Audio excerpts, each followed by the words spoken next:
To kind of show you what we got going. Just kind of an overview. I'll show you what we've gotten done so far.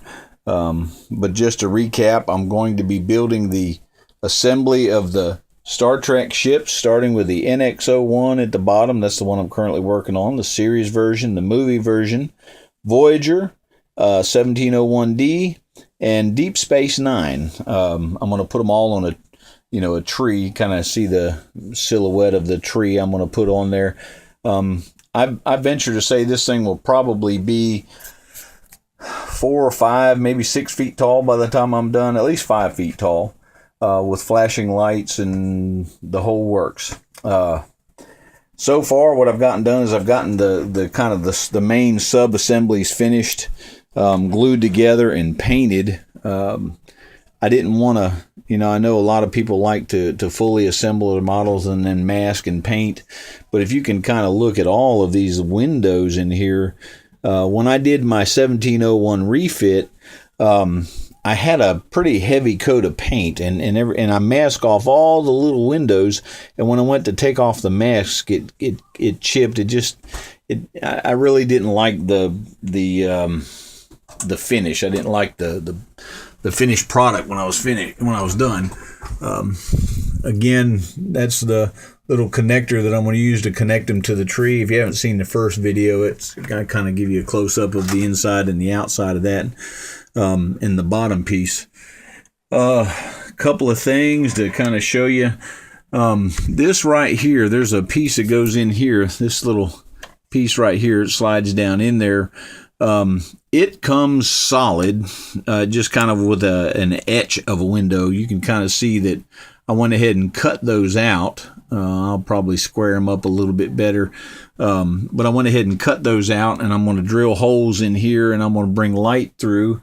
And I'm going to use this right here, this Clear Part Cement Window Maker. This stuff really does a good job. It says to take the back of a brush and dip it in there and just kind of spread it around the window, and it makes a film. Kind of what it reminds me of is when we used to do the bubbles. You put the little round circle in the bottle of soap, and you pulled it down. It had a film. You can make a bubble out of it. Well, this kind of does the same thing. It just makes a little layer of film across that right there, and it dries perfectly clear. So clear, in fact, I'll probably have to put somebody in there behind it, a silhouette, make it look nice, because you'll actually be able to see it. I got the walls all finished on this, all the way around. I did the bottom part of the hangar deck, and I'll probably have some fiber optics on both of these right above these doors. There's a few lights that are going to go in here. And I'll have that all painted. But what I did just for the light leak, I went ahead and just kind of coated around there with putty. That Tamiya putty works really good for blocking light. When I get my windows put around the outside, I'll probably up underneath putty that real heavy also and use that for blocking the light leaks there. First thing I did was take this and I painted it all black, and then I went back and I painted it white to reflect the light. So that way it kind of hide any light shining through. Did a lot of work on my nacelles. You couldn't tell it from the outside. They're not even painted yet, but I wanted to go ahead and get the electronics in here. This kit I bought from Monsters in Motion online. It was like $56 shipped. It's a good little kit, but it's not very accurate. It leaves some things to be desired. If you look on any of the Star Trek ships, you'll find that they have navigational lights that flash. It's red and green, and they'll flash on, and then they'll turn off, and they turn back on.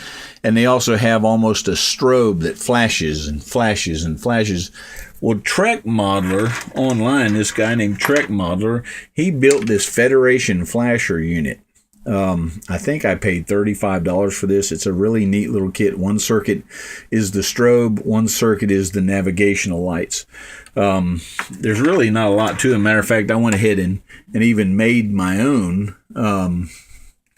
They're very simple to pattern. It's a brilliant idea. The man came up with it's a pretty smart guy. But it's real easy if you wanted to just go on. Hope he wouldn't mind me saying and throwing him a plug on TrekModeler.com. I bought the do-it-yourself kit from my 1701 refit, and it worked really good. I was really impressed with it. This next one I'm going to just take that little flasher unit and start from there and do it all myself. This kit, the one thing about this kit that I didn't like is these little green navigational lights like you have also on your saucer section here, and here you'll have green on one side, red on the other.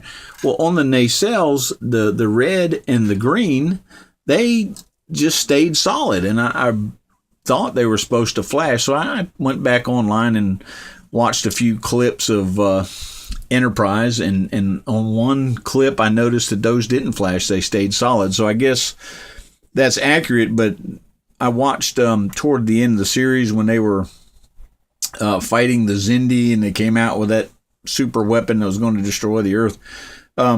It had these flashing on and off, and it also had the strobes, and this kit doesn't have the strobes anywhere. So what I did was I took the little flasher, just like you see on Trek Modeler. It's kind of where I got the idea.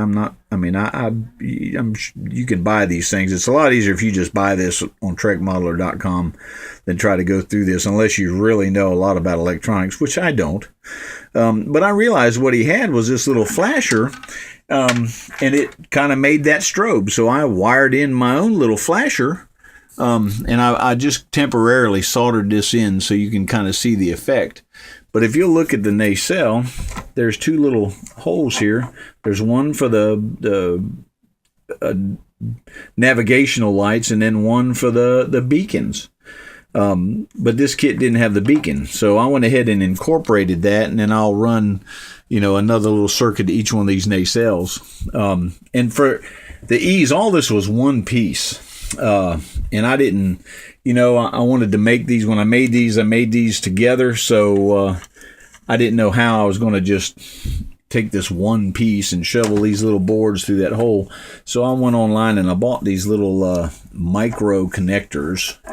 If you can see this, I got these painted green for the green light. I got blue for the blue, and then I'm going to run another circuit up in here for the strobes.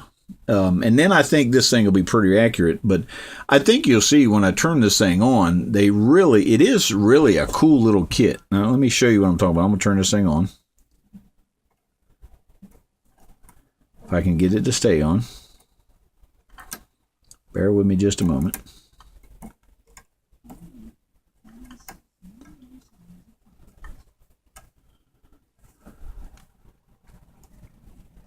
There we go. You can kind of see that's my temporary power source.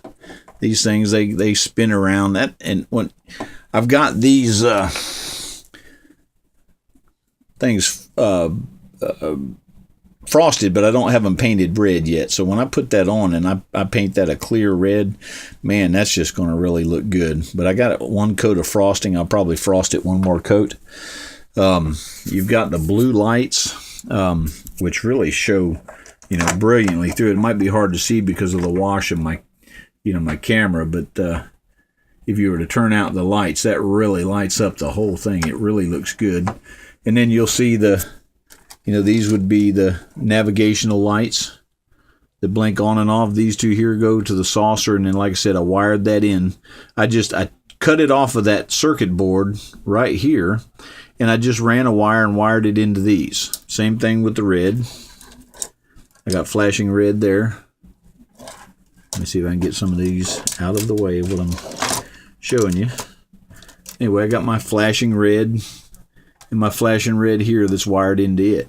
You also have several white. Oh, unplugged it. You have several white lights. I'm going to wire in a blue and a red. There's a lot of places where you have fiber optics. Up in here is a white one, and out here on these ends there's I think two blues and a red, or two reds and a blue, I forget. Up in here you'll have a few fiber optics. Over here you'll see some fiber optics around the side. There's a couple places where I'll be putting red fiber optics. And there's no red or blue, so I'll wire in a red or a blue, and I'll use fiber optics. I bought this. This is 0.075 millimeters. I bought it online. It's like 75 feet, more than enough probably for everything I'll be doing on this whole assembly. Anyway, I'll attach that to one of the blue, and I'll run it to all of the areas on the saucer that need blue. I'll also have, I'll probably use the white, but up in here, you know, the engines, and back here there's blue that I'll paint the parts like I did here in clear blue, and we'll just use a white light. Maybe I'll get a blue light and really give it that blue brilliance. Anyway, that's about it so far. I think that's all that I want to show you. I will, the strobe that I wired in. Now that this thing's on, you kind of get an idea of how this thing looks. It stays on a little bit all the time and then flashes. And that's a result because I took that red flashing LED and just tied it in series with the white. And I'll have one each of those mounted right back here on the back of my nacelle. If I'm not mistaken, there is one somewhere in here on the underside and one back here, somewhere in here. I'll have to go back online and look, and it'll have those flashing strobes too. So anyway, I'm going to wind this video up. I have a 1/350th USS Enterprise aircraft carrier. It's in a glass case right now. I may pull it out and just kind of show you maybe what I did. My way I started in this was I started the 1/350th USS Enterprise 1701A, and then I found online the 1/350th aircraft carrier, and I went ahead and built those, so kind of have a scale, you know, the same scale, but may show you that too. Anyway, for this video, I believe that's about it. If you have any questions, leave me some comments. I'll be happy to answer. Again, the whole object that we're building is we're going to build this assembly. And probably by the time we're done, that up there, the Deep Space Nine will probably be eye level to me. And I'm not a short guy, but I'm not really tall either. And I think what I've decided to do is I'll have one panel, you know, off to the side here somewhere, and I'll be able to flip a switch, and then, you know, we'll use capacitors, and we'll have like a plaque that says 1701. Who knows what I'll put on there? You know, it's been a long way or something like that. And then space, the Final Frontier plaque for that. But I'll have it just kind of in a wave. The plaque will come on. The ship will come on, the plaque will come on, the ship will come on, the plaque will come on, the ship will come on. I figured out how to do that using capacitors and relays, so it'll kind of make a wave and just go on all the way up. The lighting kit on the Enterprise A has a warp and a impulse lighting, and has running lights for impulse, and they go off, and the nacelles light up for warp, and also the impulse engines and the discs will change colors. So anyway, stay tuned. I will give you an update soon as I have something that I can update. For now, have a good evening.